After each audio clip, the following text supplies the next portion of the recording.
Hello everyone guys, आज हम शुरू करेंगे class 11 physics chapter 2 units and measurement. इसका एक इम्पोर्टेंट टॉपिक जिसका नाम है मेजरमेंट ऑफ लेंथ। अब इस वीडियो लेक्चर की हम शुरुआत करते हैं। मान लेते हैं मैं यहाँ पर एक लाइन ड्रॉ करता हूँ और अगर मैं आपसे पूछूं इस लाइन की लेंथ यानी लेंथ ऑफ दिस लाइन, तो आप क्या करोगे? आप सिंपली एक स्केल लोगे और इस स्केल से इसकी लेंथ मेजर करोगे। जैसे अगर इसकी मैं लेंथ मेजर करूं, इसकी लेंथ है 4.7 सेंटीमीटर, यानी इसकी लेंथ है 4.7 सेंटीमीटर। यानी इसकी लेंथ आपने इजीली मेजर कर ली किसकी हेल्प से? एक स्केल की हेल्प से। अब एक दूसरा सवाल, मान लेते हैं मैं यहाँ पे एक सर्कल ड्रॉ करता हूँ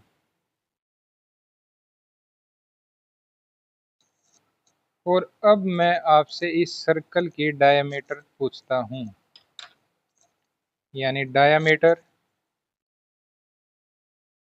ऑफ दिस सर्कल। तो आप कैसे बताओगे? आप सेम वही मेथड यूज करोगे, स्केल लोगे, इस स्केल से इसकी डायमीटर मेजर करोगे जो कि है 1.2 सेंटीमीटर। 1.2 सेंटीमीटर, इसको भी हमने स्केल से मेजर कर लिया। अब एक यहाँ पे मैं बिल्कुल छोटा एक पॉइंट ड्रॉ करता हूँ। ये यहाँ पे आपको दिख सके इसलिए बड़ा बनाया है। मैं बिल्कुल छोटा पॉइंट बनाना चाहता हूँ, जैसे इस तरीके से, बिल्कुल ही छोटा।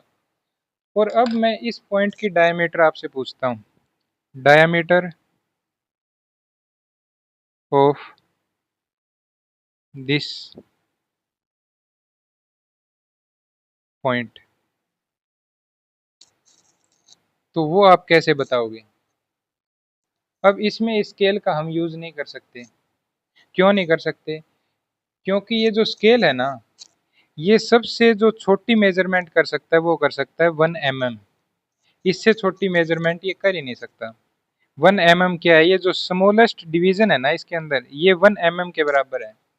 और ये जो पॉइंट मैंने लगाया है ये 1 mm से तो छोटा है। तो इसके लिए हम क्या यूज कर सकते हैं, यानी इसको, इसकी जो डायमीटर है वो स्केल से तो हम मेजर नहीं कर सकते, क्योंकि स्केल की भी एक लिमिट है। ये जो स्मॉलेस्ट मेजरमेंट कर सकता है, यानी यहाँ पे हमने जो स्केल यूज किया है, अगर मैं स्केल का लिस्ट काउंट लिखूं तो वो कितना होगा? 1 mm।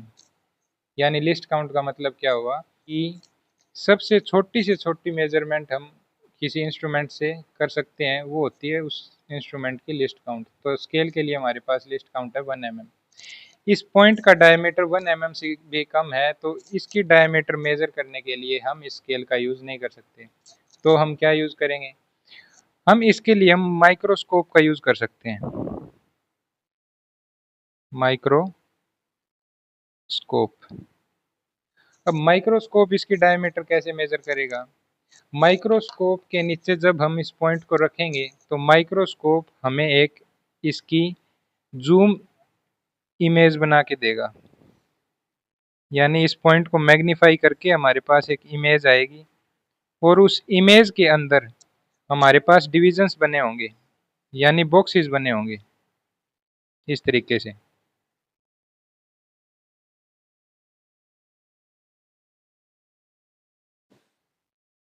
ये सब जो बॉक्सेस हमने बनाए हैं, अब इसके अंदर इसकी मैग्नीफाई इमेज आएगी। मैग्नीफाइड इमेज मान लेते हैं इस तरीके से आ गई। अब इस इमेज के साथ एक स्केल भी लिखा होता है, स्केल, जिसमें मेंशन क्या होता है?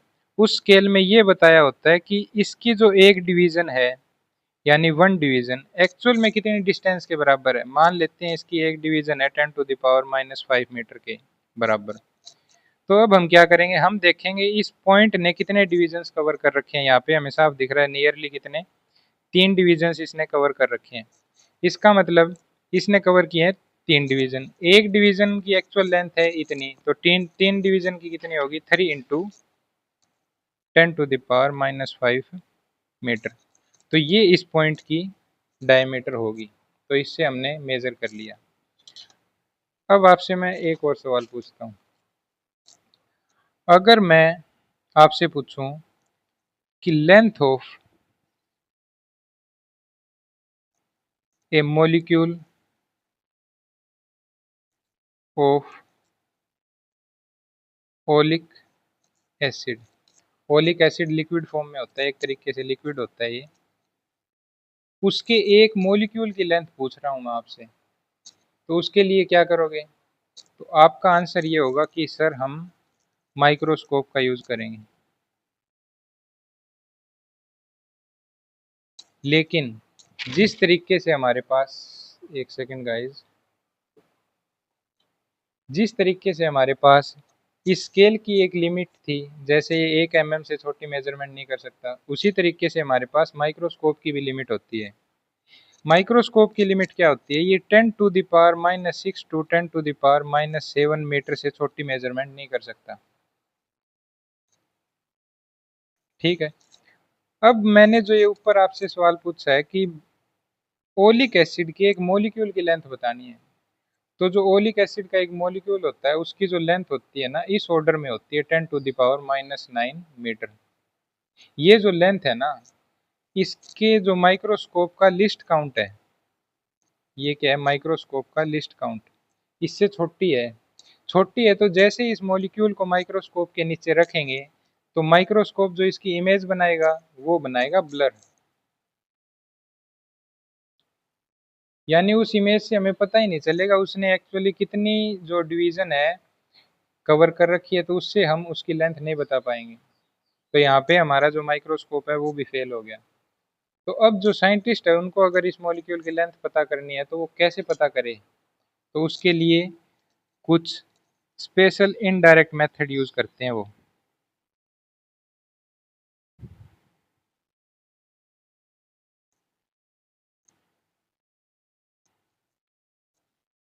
अब हम इस मेथड को समझेंगे। यानी हम क्या करेंगे? हम ओलिक एसिड के एक मॉलिक्यूल की लेंथ पता करेंगे।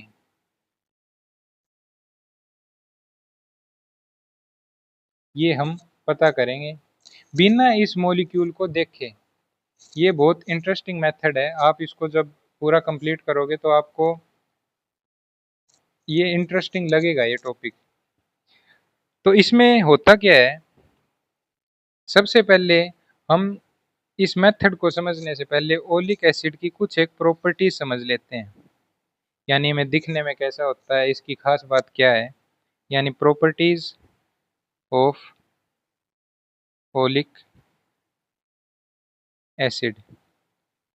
पहली बात, ये pale yellow colour, pale yellow colour, यानी येलो इस कलर होता है लेकिन बहुत फिक्का कलर होता है इसका। यानी इसको कलरलेस नियरली, यानी ये कलरलेस से पेल येलो इस रेंज के अंदर होता है इसका कलर। और दूसरी बात, ये जो लिक्विड होता है ना, ये ऑयली लिक्विड होता है, यानी तेल की तरह। तीसरी बात, इसकी जो स्ट्रक्चर होती है वो होती है long strand, STRAND strand, strand यानी thread like structure, thread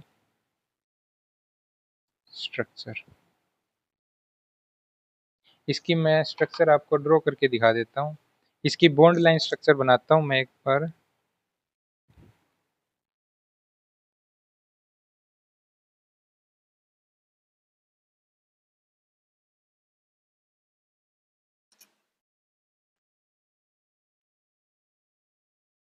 total number of carbon होते हैं इसमें 18, नंबर ऑफ कार्बन एटम होते हैं 18।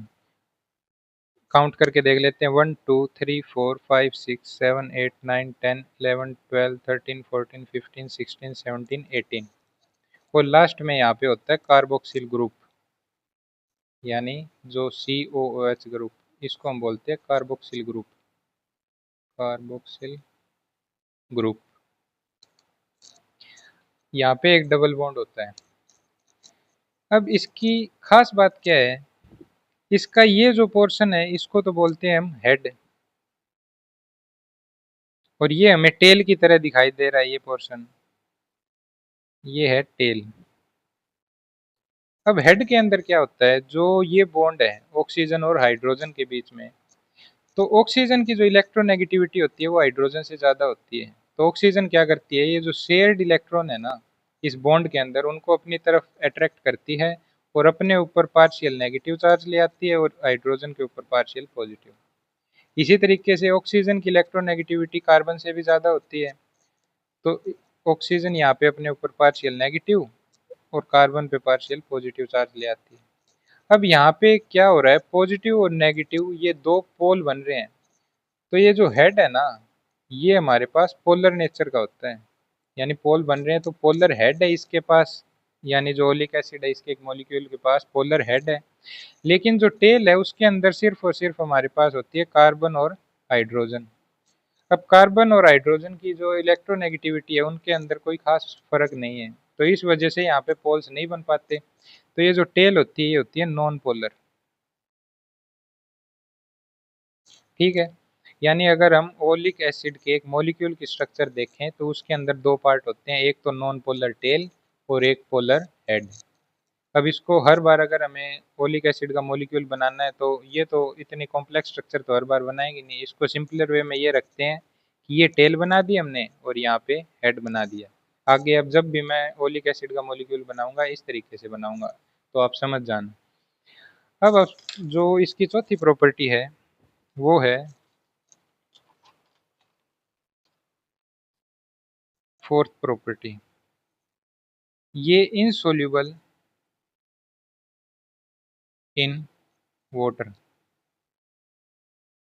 और पांचवी प्रॉपर्टी भी मैं साथ ही लिख देता हूँ, सोल्यूबल इन एल्कोहल।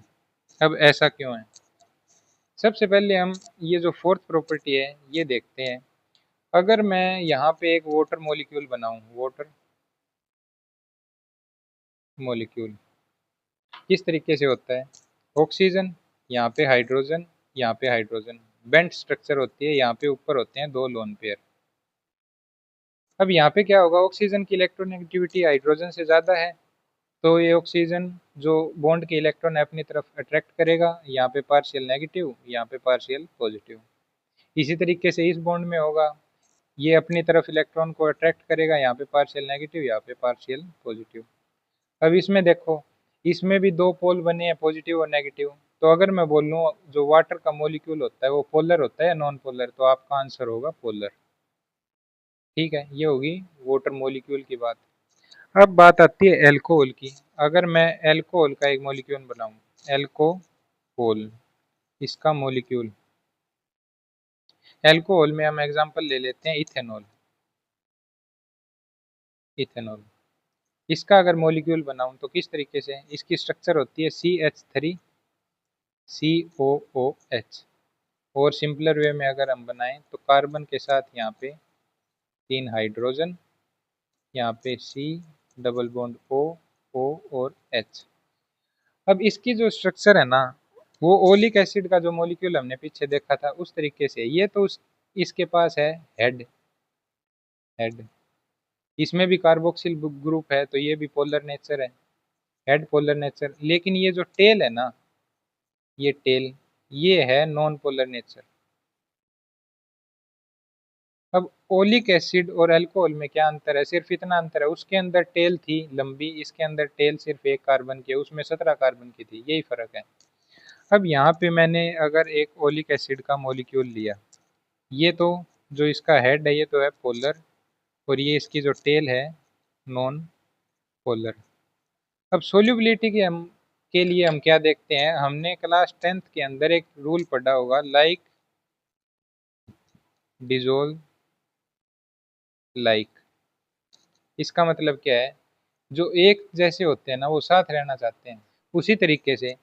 अब जैसे हमारे पास इस मॉलिक्यूल के पास, यानी जो ये ओलिक एसिड का मॉलिक्यूल है, इसके पास नॉन पोलर नेचर भी है और पोलर भी है।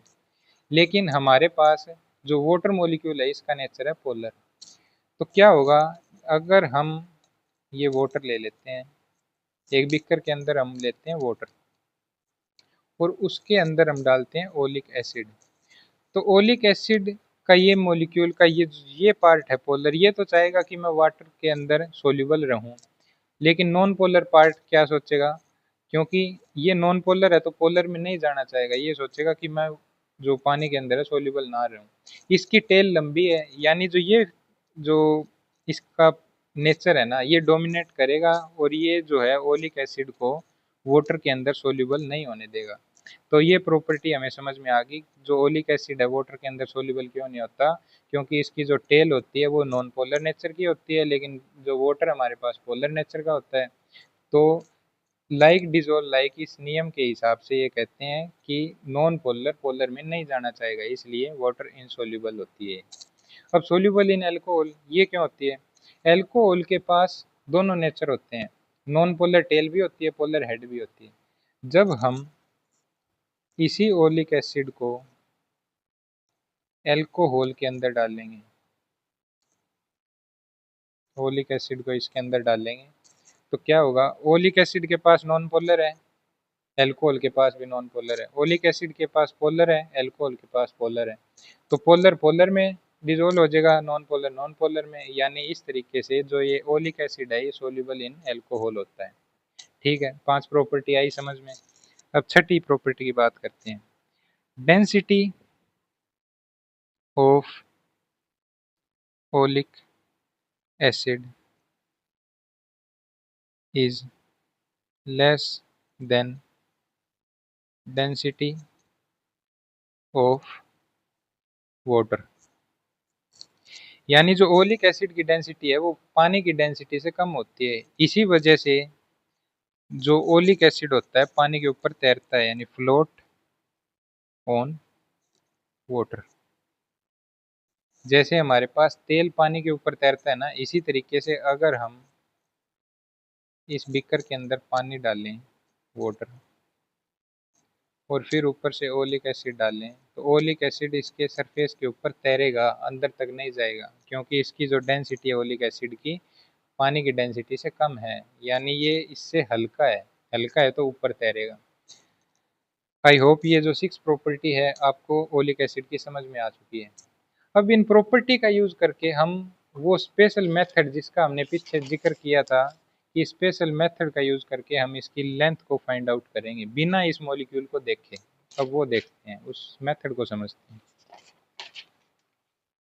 अब अगर मैं आपसे ये सवाल पूछूं कि हमारे पास है, अगर ये वाटर सरफेस है, यहाँ पे नीचे पानी है, ये उसका सरफेस है पानी का, और ऊपर से मैं एक ओलिक एसिड का मॉलिक्यूल डालता हूँ। ओलिक एसिड मॉलिक्यूल मतलब ये हेड और टेल ऐसे बना सकता हूँ। तो ये किस तरीके से रहेगा, ये हेड जो इसका पोलर नेचर का है, और वाटर भी किस नेचर का है, पोलर। इसका हेड किस नेचर का है, पोलर, और ये जो टेल है नॉन पोलर। तो पोलर पोलर यानी हेड तो पानी के सरफेस के साथ टच में रहना चाहेगा, लेकिन नॉन पोलर पोलर, टेल चाहेगी मैं दूर रहूं।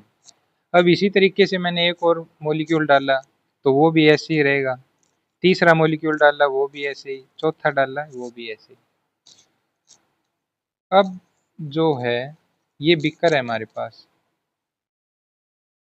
ये है वाटर सरफेस। अब मैंने एक ड्रॉप डाल दी ओलिक एसिड की, ओलिक एसिड ड्रॉप। इस ड्रॉप के अंदर लाखों मॉलिक्यूल्स होंगे, करोड़ों लाखों इतने मॉलिक्यूल्स होंगे। तो वो इसके ऊपर कैसे अरेंज होंगे, वो स्फेरिकली, अगर इसका मैं अपर व्यू देखूं, यानी ऊपर से इस बीकर को मैं देखूं, ये तो साइड व्यू है, ऊपर से अगर देखूं तो इसके जो अपर सरफेस को मैं इस तरीके से बना सकता हूँ। इसके अंदर यहाँ पे वाटर है। अब जैसे ही ओलिक एसिड इसके अंदर डालेंगे तो ये पानी के ऊपर फैलना शुरू हो जाएगा इस तरीके से, यानी हर एक मॉलिक्यूल ऐसे रहेगा, हेड नीचे, ये यहाँ पे लिख दिख रहा है क्या, हमारे पास ये एक लाइन में, लेकिन ऐसा नहीं है, ये ऐसे फैलना शुरू होगा। थोड़ा ओलिक एसिड डाला है तो इतने एरिया में ये इस तरीके से स्ट्रक्चर, ये स्टैंडिंग पोजीशन में रहेंगे ओलिक एसिड। थोड़ा और ज़्यादा डाल दिया तो इतना एरिया कवर कर लेंगे सरफेस का, और ज़्यादा डाल दिया इतना कर लेंगे। अब एक बात बताओ, अगर हमने इतना ओलिक एसिड डाल दिया कि इसने पूरे सरफेस को कवर कर लिया, यानी यहाँ तक हर एक जगह पे ओलिक एसिड के मॉलिक्यूल है। अब अगर मैं और मॉलिक्यूल डालूंगा तो वो जो सेकंड लेयर बनेगी, ये तो फर्स्ट लेयर होगी, इसके बाद जो सेकंड लेयर बनेगी वो किस तरीके से बनेगी। अब इसमें ऊपर क्या है, टेल, जो कि है नॉन पोलर नेचर की। तो अब जो ओलिक एसिड की टेल है ना, वो इसके साथ रहना चाहेगी, क्योंकि वो भी नॉन पोलर नेचर की होती है। तो यानी पहले टेल और फिर हेड, पहले टेल फिर हेड, यानी दूसरी लेयर हमारे पास बनेगी इस तरीके से। यानी अगर हम लेस ओलिक एसिड ऐड करते हैं, लेस ओलिक एसिड,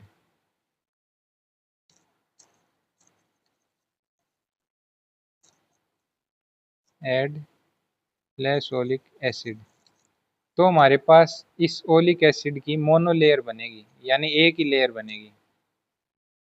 लेकिन अगर हमने ऐड किया मोर ओलिक एसिड,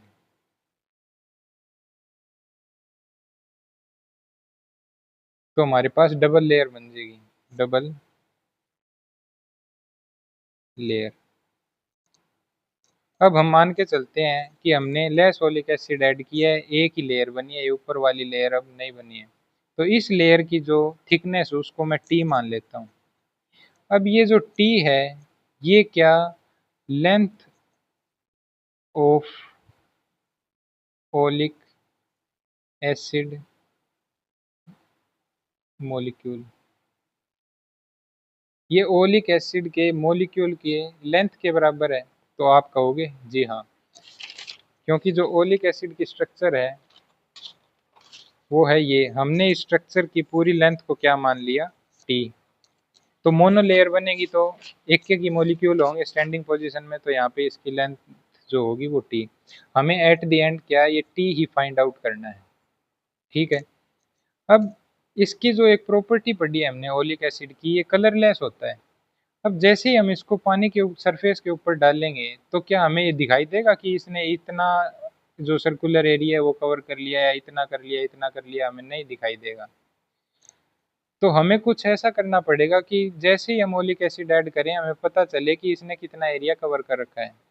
तो यानी अब हमारे पास उस मेथड को समझने के लिए दो रिक्वायरमेंट है। उस मेथड से हम उसकी जो लेंथ निकालेंगे उसके लिए रिक्वायरमेंट है, रिक्वायरमेंट जो पहली है वो क्या है, हमें ओलिक एसिड लेस डालना होगा। क्यों, क्योंकि लेस डालेंगे तभी मोनोलेयर बनेगी, और उसकी जो थिकनेस है वो मॉलिक्यूल के लेंथ के बराबर हो सकती है। लेकिन अगर ज़्यादा डाल दिया तो डबल लेयर बन सकती है, ट्रिपल भी बन सकती है। तो यहाँ पे 2T 3T ये हो जाएगा। तो हम क्या चाहते हैं, हमारे पास जो ऊपर से ओलिक एसिड ऐड कर रहे हैं उसकी अमाउंट कम होनी चाहिए, यानी जो अमाउंट ऑफ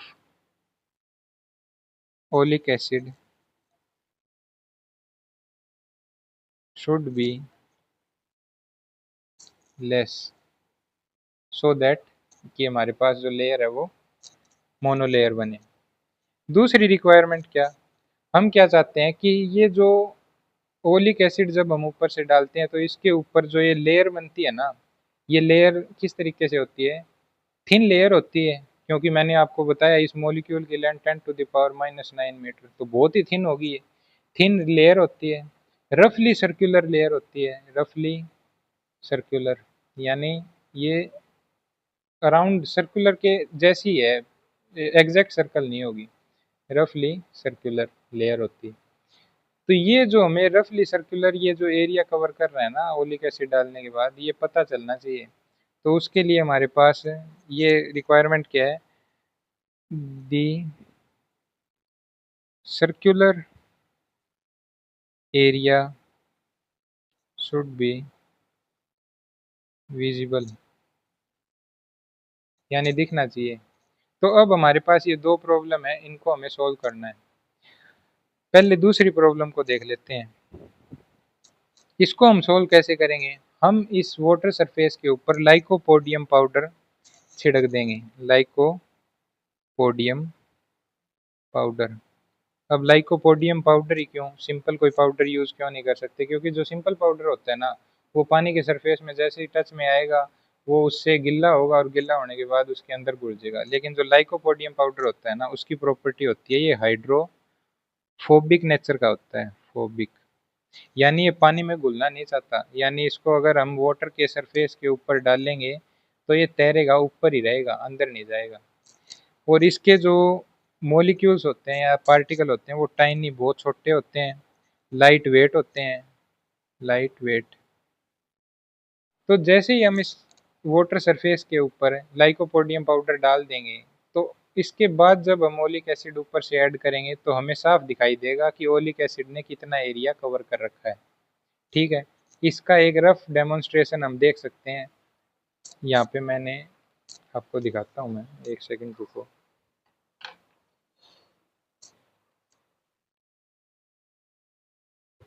ये आपको साफ दिखाई दे रहा है क्या? देख लेता हूँ मैं पहले, लाइट थोड़ी कम है।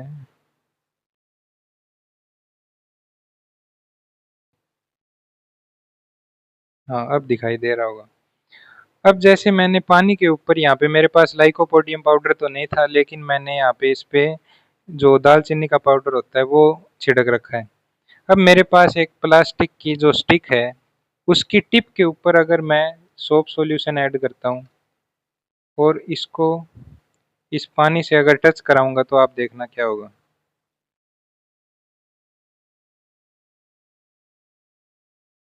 ये देखो, दिखाई दे रहा है। जैसे अगर हम इसको पाउडर को लाइकोपोडियम पाउडर माने और जो मैंने ऐड किया है वो ओलिक एसिड है, तो वो इसके ऊपर इस तरीके से उसके मॉलिक्यूल स्टैंडिंग पोजीशन में इस सर्कुलर, यानी ये नियरली सर्कुलर है, एग्जैक्ट सर्कुलर तो नहीं है, इस एरिया के अंदर फैल चुके हैं।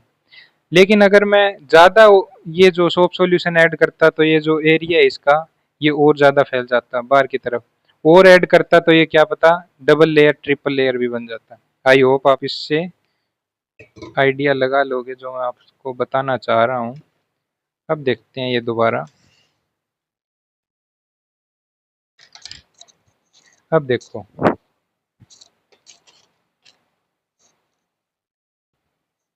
यानी अब मैं एक बीकर के अंदर अगर पानी लूँ, ये हमारे पास बीकर है, इसके अंदर मैंने पानी डाल दिया,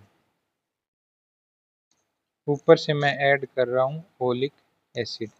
इस पानी के सरफेस के ऊपर क्या छिड़क रखा है मैंने, यानी इसका अगर मैं अपर व्यू देखूं इस तरीके से, तो ये ऊपर से पानी का सरफेस दिखाई दे रहा है, इसके ऊपर मैंने लाइकोपोडियम पाउडर छिड़क रखा है। क्या है ये यहाँ पे? Lycopodium powder. ये छिड़का क्यों है? ताकि हमें ओलिक एसिड का एरिया पता चल सके कि वो कितने एरिया के अंदर फैला है। तो ये हमारी जो सेकंड रिक्वायरमेंट थी ना, उसको हमने पूरा कर लिया कि जैसे ही हम ओलिक एसिड डालेंगे तो वो इस तरीके से फैलेगा। फैलते ही हम इसकी जो रफ डायमीटर है वो स्केल की मदद से इसकी डायमीटर मेजर कर लेंगे। अब ये जो थिन फिल्म बनी है, थिन फिल्म, इसका अगर इसको मैं साइड व्यू से अगर बनाना चाहूँ तो थिन फिल्म को मैं ऐसे बना सकता हूँ, ये इस तरीके से। इस फिल्म की थिकनेस आपको पता है, लेंथ ऑफ मॉलिक्यूल के बराबर टी, क्योंकि हमने जो लेयर बनाई है वो मोनो लेयर ही बनाई है, मोनो, एक सेकंड, मोनो लेयर। तो इसकी थिकनेस है टी और इसकी डायमीटर मेजर करके हम इसका ये ऊपर वाला ये जो एरिया है इसको मान लेते हैं ए, ये भी निकाल सकते हैं। तो अगर मैं आपसे पूछूं volume of this thin film, तो कितनी होगी? आप बोलोगे एरिया इंटू हाइट, यानी कितनी? ए इंटू टी। तो इसको हमें अब ध्यान रखना है, यानी जो ओलिक एसिड ऐड करने पर हमारे पास जो थिन फिल्म बनेगी उसकी जो वॉल्यूम है वो ए इंटू टी के बराबर होगी। ये तो हमारी थी सेकंड रिक्वायरमेंट की बात। अब जो हमारी फर्स्ट रिक्वायरमेंट थी वो क्या थी? Amount of oleic acid should be less. जो ओलिक एसिड हम ऐड कर रहे हैं उसकी अमाउंट कम होनी चाहिए।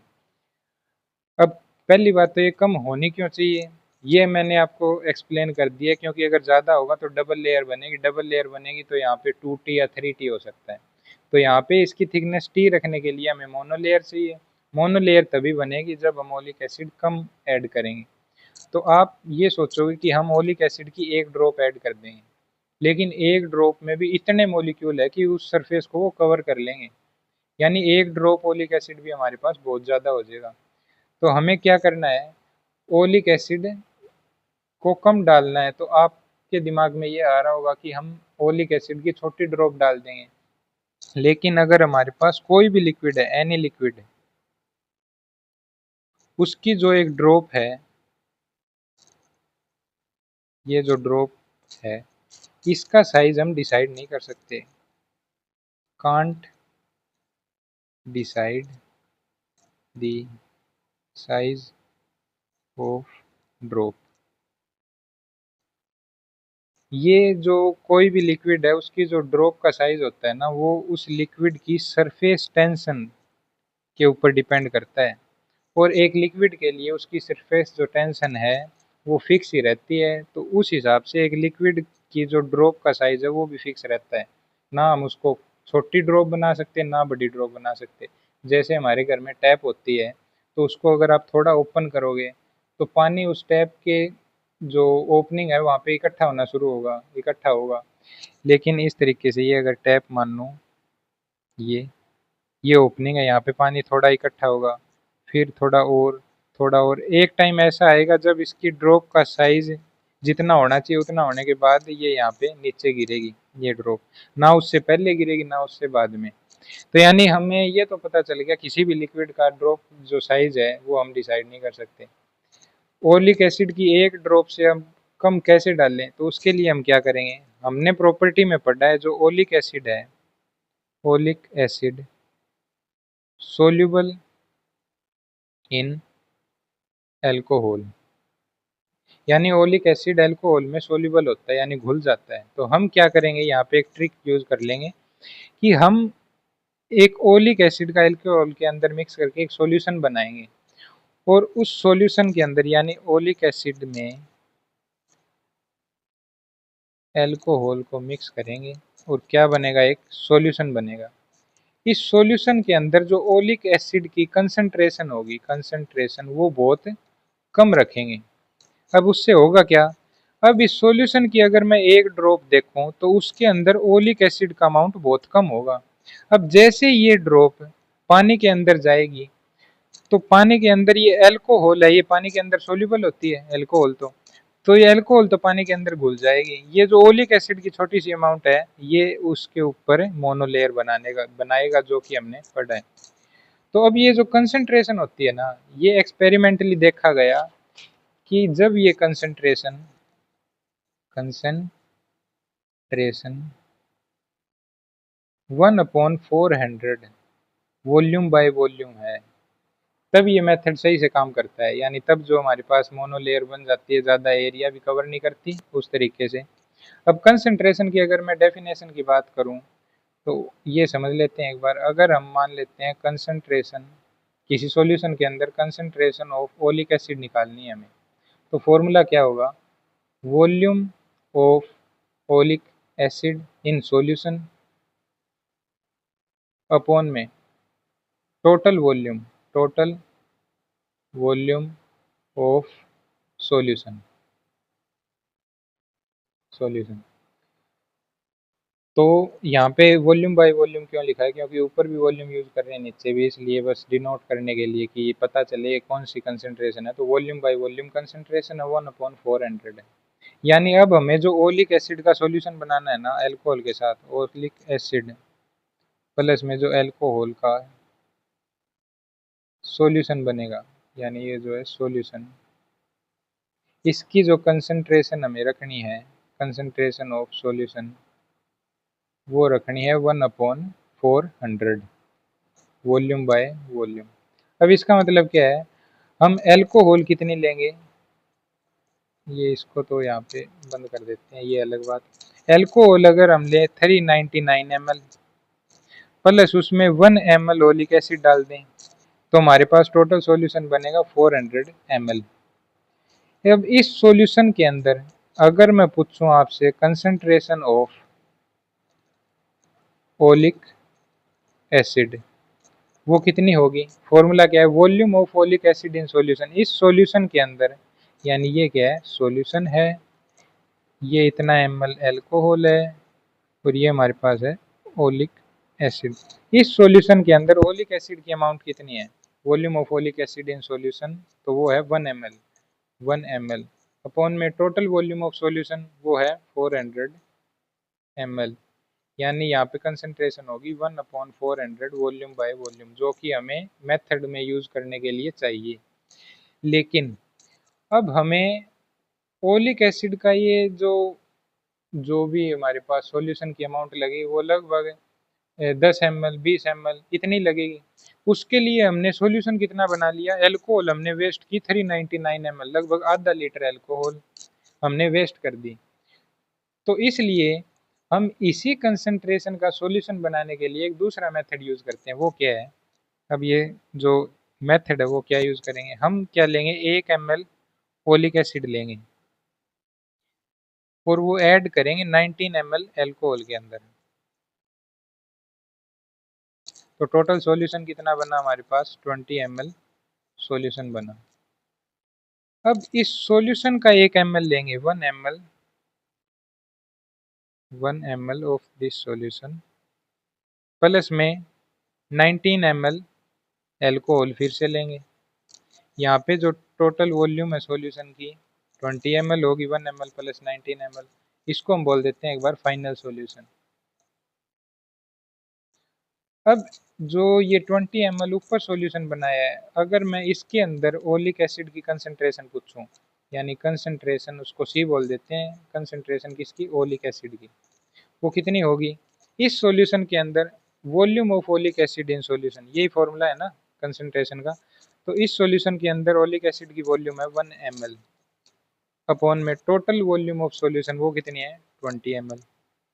20 ml, ml से ml ये गया 1/20 वॉल्यूम बाय वॉल्यूम, ये कंसंट्रेशन है इसकी।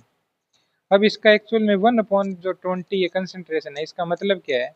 अगर हमने 1 ml सॉल्यूशन लिया है ना सॉल्यूशन, तो उसके अंदर 1/20 ml क्या है हमारे पास? Oleic acid. कंसंट्रेशन का ये मतलब होता है कि अगर हम 1 ml उस सॉल्यूशन का लेते हैं तो उसके अंदर कितना ml हमारे पास वो जो ओलिक एसिड है वो प्रेजेंट है, तो 1/20 ml ये। तो यानी इस सॉल्यूशन की कंसंट्रेशन होगी 1/20 वॉल्यूम बाय वॉल्यूम, लेकिन हमें कितनी चाहिए? 1/400। तो अब ये जो सॉल्यूशन है ना, इसके अंदर अगर मैं कंसंट्रेशन पूछूं, concentration of this final solution, final solution ये फाइंड आउट करते हैं पहले। तो मैंने ये बता दिया कंसंट्रेशन का मतलब क्या है, 1 ml सॉल्यूशन के अंदर कितना ml हमारे पास ओलिक एसिड प्रेजेंट है। तो यहाँ पे मैंने 1 ml ये सॉल्यूशन लिया है, तो इसके अंदर ओलिक एसिड कितना प्रेजेंट है? 1/20 ml हमारे पास क्या प्रेजेंट है? ओलिक एसिड इस 1 ml सॉल्यूशन के अंदर। अब मैं पूछ रहा हूँ concentration of final solution, concentration of, ये भी लिख सकते हैं concentration of oleic acid in final solution, तो वो कितनी होगी? हम वॉल्यूम ऑफ ओलिक एसिड इस सॉल्यूशन के अंदर ओलिक एसिड की अमाउंट है 1/20 ml अपॉन में टोटल वॉल्यूम ऑफ सॉल्यूशन कितनी है? 20 ml। तो यहाँ पे जो ओवरऑल जो हमारे पास कंसंट्रेशन मिली है 1/400 वॉल्यूम बाय वॉल्यूम, यानी यही सेम कंसंट्रेशन हमने इस मेथड से भी अचीव कर ली। इसमें ये बताओ जो अल्कोहल है वो कितनी हमने यूज की? 19 प्लस 19, यानी यहाँ पे हमने 38 ml एल्कोहल यूज की। यहाँ पे कितनी करनी पड़ रही थी? 399 ml, तो हमने कितनी अल्कोहल बचा ली? तो इसलिए हम इस तरीके का यूज करते हैं 1/400 वॉल्यूम बाय वॉल्यूम कंसंट्रेशन बनाने के लिए। ठीक है, ये बात आई समझ में?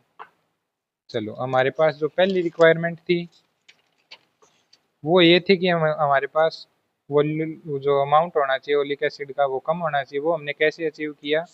हमने एल्कोहल के अंदर इसको डिजोल्व किया, जिसकी कंसंट्रेशन हमने कम रखी, जिसकी वजह से हमारे पास ओलिक एसिड का जो अमाउंट है शुड बी वेरी लेस हो गया।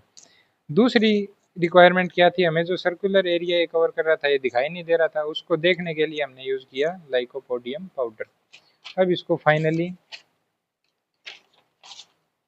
देख लेते हैं क्या होगा। ये हमने लिया बीकर। अब ये फाइनल स्टेज के अंदर आ गया टॉपिक। ऊपर से हम डाल रहे हैं जो सॉल्यूशन है वो। सॉल्यूशन की कंसंट्रेशन कितनी है, 1/400 वॉल्यूम बाय वॉल्यूम। ठीक है। इस सरफेस के ऊपर हमने क्या स्प्रिंकल कर रखा है, लाइकोपोडियम पाउडर। ठीक है।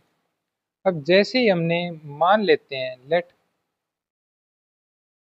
Volume of each drop of solution, इस सॉल्यूशन की हम ऊपर से जो ड्रॉप डालेंगे, मान लेते हैं उस हर एक ड्रॉप का जो वॉल्यूम है वो है V, और ये मान लेते हैं कि जो नंबर ऑफ ड्रॉप है, नंबर ऑफ ड्रॉप्स वो n मान लेते हैं। मान लेते हैं इस पानी के अंदर हमने n नंबर ऑफ ड्रॉप डाली, हर एक ड्रॉप का वॉल्यूम है V।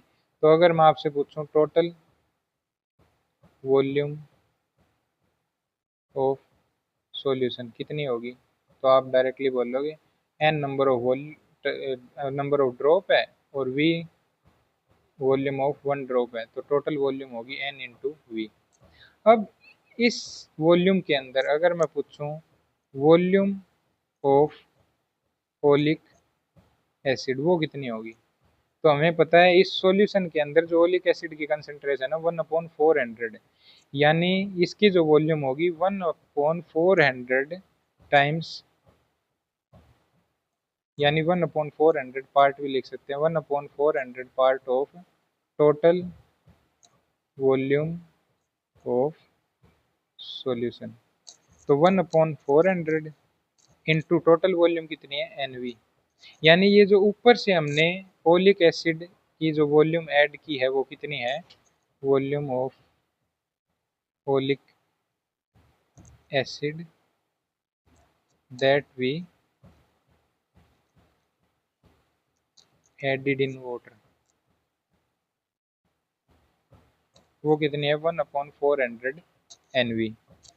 और मैंने पीछे आपसे जो वॉल्यूम ऑफ थिन फिल्म है, वॉल्यूम ऑफ थिन फिल्म वो भी निकाल के दिखाई थी मैंने, वो यहाँ पे बॉक्स में बंद की थी। ये क्या थी, A इंटू टी। तो ये जो वॉल्यूम है और ये जो वॉल्यूम है, क्या ये दोनों इक्वल होगी, क्योंकि ये जो थिन फिल्म बनी है ना ओलिक एसिड की, वो इसी वॉल्यूम से तो बनी है, ऊपर से जितनी वॉल्यूम डाली है उतनी वॉल्यूम की तो थिन फिल्म बनी है। तो यानी हम A इंटू टी को इक्वल पुट कर सकते हैं NV/400 के। अब यहाँ से अगर मैं एरिया को A को नीचे लेके आऊं तो NV/400 A, वेयर T जो है वो है थिक लेंथ, T क्या है, लेंथ ऑफ मॉलिक्यूल, मॉलिक्यूल किसका, ओलिक एसिड का, जो कि हमें फाइंड करनी थी। यहाँ पे N क्या है, नंबर ऑफ ड्रॉप, जो कि हम इजीली काउंट कर सकते हैं। A क्या है, एरिया ऑफ थिन फिल्म, वो भी हम जैसे ऊपर हमें मैंने डेमोन्स्ट्रेशन भी दिखाया था आपको, साफ साफ हमें दिखाई दे रहा था। तो जो इस तरीके से इतना एरिया हुआ तो स्केल से उसकी डायमीटर पता कर लेंगे, तो एरिया भी हम इजीली पता कर सकते हैं। अब एक रही है volume, volume of each drop, जो कि हमने माननी है V। ये कैसे काउंट करेंगे, ये काउंट करने का तरीका सिंपल है। जैसे हम ब्यूरेट लेंगे, एक ब्यूरेट अपने टेंथ जो 10th है क्लास है उसके अंदर पढ़ी होगी, और उसके अंदर जैसे मान लेते हैं हमने 20 ml ये जो ऊपर वाला सॉल्यूशन है ये डाल दिया, तो हम देखेंगे इस 20 ml में कितनी ड्रॉप बनी है हमारे पास। मान लेते हैं काउंट करेंगे, इससे 20 ml से हमारे पास मान लेते हैं 100 ड्रॉप्स बनी। तो अब वॉल्यूम पता करनी है, तो 100 ड्रॉप्स यूनिटरी मेथड अगर यहाँ पे लगाएं, 100 ड्रॉप का जो वॉल्यूम है वो है 20 ml। तो एक ड्रॉप का वॉल्यूम कितना होगा, 20/100, तो यानी कितना होगा 1/5 यानी 0.2 ml। तो यानी ये जो वॉल्यूम ऑफ ईच ड्रॉप है ये भी हम पता कर सकते हैं।